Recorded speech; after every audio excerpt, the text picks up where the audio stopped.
வணக்கம் நண்பர்களே. நான் கோபிநாத். ஒரு அடிப்படையான ஒரு முக்கியமான உண்மையை நாம் தெரிஞ்சுக்காமலே பல பேர் வாழ்ந்துட்டுருக்கோம். என்னது அந்த உண்மை?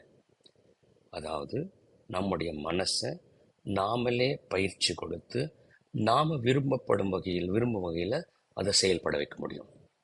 நாமளே அந்த பயிற்சி கொடுக்க முடியும். சின்ன வயசில் நான் ரோட்லெல்லாம் பார்த்துருக்கேன்.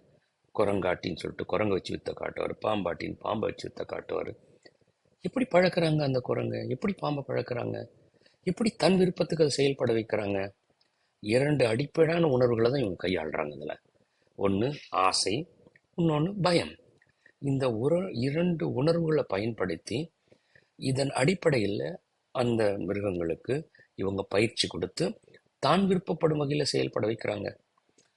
அப்போ அதே மாதிரி நாம் ஒரு மனமாட்டியா மாறி நம்ம மனசை இந்த 2 உணர்வுகள், ஆசை பயம் அப்படிங்கிற உணர்வு அடிப்படையில் நல்லபடி பயிற்சி கொடுத்து நமக்கு வேணுங்கிற அளவுக்கு சிறப்பாக செயல்பட வச்சோம்னா, உன்னதமான நிலையை செயல்பட வச்சோம்னா, அதை விட பெரிய பரிசு ஒரு மனிதன் தனக்கு தான் என்ன கொடுத்து கொள்ள முடியும்? BMW காரா, ஆடி காரா, 5 பெட்ரூம் ஃப்ளாட்டா? இது எல்லாத்த விட சிறந்த பரிசு இது தானே.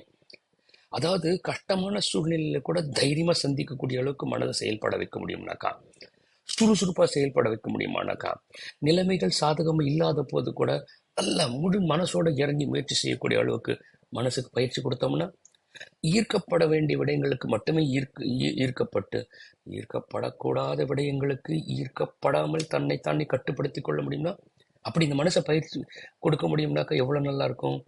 இந்த பயிற்சியில் 5 நிலைகள் இருக்கு. இந்த 5 நிலைகள்லையும் ஒவ்வொரு நிலையும் பற்றி நம்முடைய இந்த கருத்தரங்களை, அதாவது 21ஆம் தேதி இருக்கு இல்லையா, ஜூலை மாதம் காமராஜ் அரங்கத்தில் நமக்கு இருக்கக்கூடிய அந்த கருத்தரங்களை நாம் அதை பற்றி விவரமாக பேச இருக்கிறோம். வாங்க பார்த்து பயன்படுங்க. விவரங்கள் இங்கே எழுதி வச்சிருக்கிறோம். 5 நிலைகளில் எப்படி இதை பயிற்றுவிக்க முடியுமன்றதை நம்ம கற்றுக்க இருக்கிறோம். உங்களுக்கும் யூஸ்ஃபுல்லாக இருக்கும். உங்கள் பிள்ளைங்களுக்கு நீங்கள் யாரெல்லாம் ரொம்ப நல்ல விரும்பிகளை நினச்சி செயல்பட்டு இருக்கீங்களோ அவங்களுக்கும் இந்த பயிற்சி உங்களுக்கு கொடுக்க முடியும். இதை கற்றுக்கிட்டு போய் அவங்களும் பயிற்சி கொள்ள முடியும். நமக்கு நாமளே கூட பயிற்றுக் கொள்ள முடியும். வாங்க சந்திப்போம், பயன்பெறுவோம். நன்றி, வணக்கம்.